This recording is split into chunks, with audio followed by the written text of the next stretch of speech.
hindi biro ang pinagdaanan ng pelikula. Speaking ha, Yep. ni Kim Chiu at Paolo Avellino. Kung alam lang daw ng fans ang lahat ng aberyang sumalubong sa kanila, alam naman ng mga fans yun. Tiyak na mas lalo nilang aabangan ito. Pero dahil sa matinding tulong ng kanilang supporters, hindi sumuko ang cast at production team. Ngayon, malapit nang humarap sa hatol ng mga manonood ang kanilang pelikula. Sapat na kaya ang kanilang tiyaga para magtagumpay sa takilya. Talbog! Alam naman po natin ang mga aberyang pinagdaanan ng ano, 'di ba? Supposedly October ang first showing noon, 'di ba? Last year, tapos naging February 12 and then naging March 26.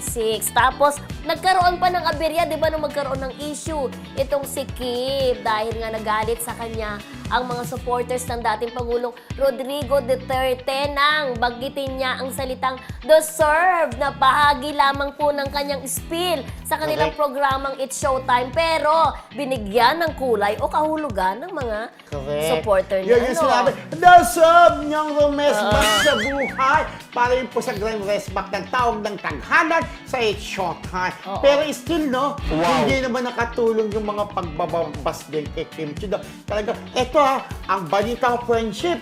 224 ang black screening all over the world. Yes, Ang ay bongga dami, ka dun ha. Kasama tayo dun sa 224 for sure, na yun. bilang tayo dun, di ba? At saka ito, sabi din ng mga ating mga viewers ha, syempre after po ng show, binabasa po namin yung mga messages nyo kasi nawalan kami ng oras. Kaya babanggitin namin yung iba naniniwala na hindi naman daw supporter ng mga ni Pangulong Duterte. Yung iba talagang mabash lang daw talaga si Kim. Correct. Yung iba sa ibang fandom daw talaga Oo. nakahanap ng pagkakataong maibash si Kim. Correct, kumuha lang sila ng Oo, paano namin pagkakataon.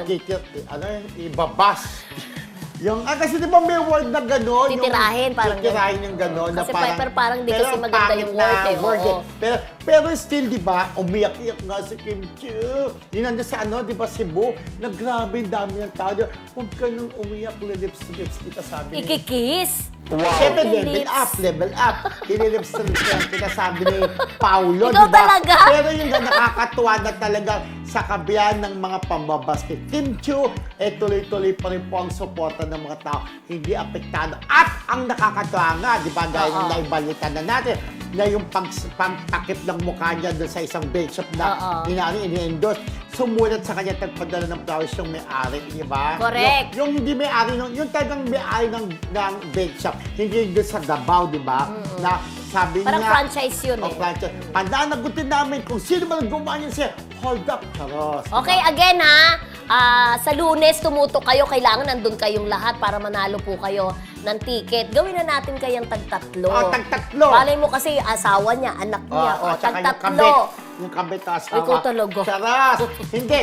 Nanay, tatay, Tatay, anak. At for sure din, di ba marami namang nanay, tatay na uma-idolize din sa Kim Pao, di ba? Oo. So tatlo po, ang tatanong namin, bakit kailangan yung manood na My Love Will Make You Disappear? Starting Monday hanggang Wednesday. Kasi Oo. after po namin ang aming live sa Wednesday next week, Oo, dediretso teka. na kami.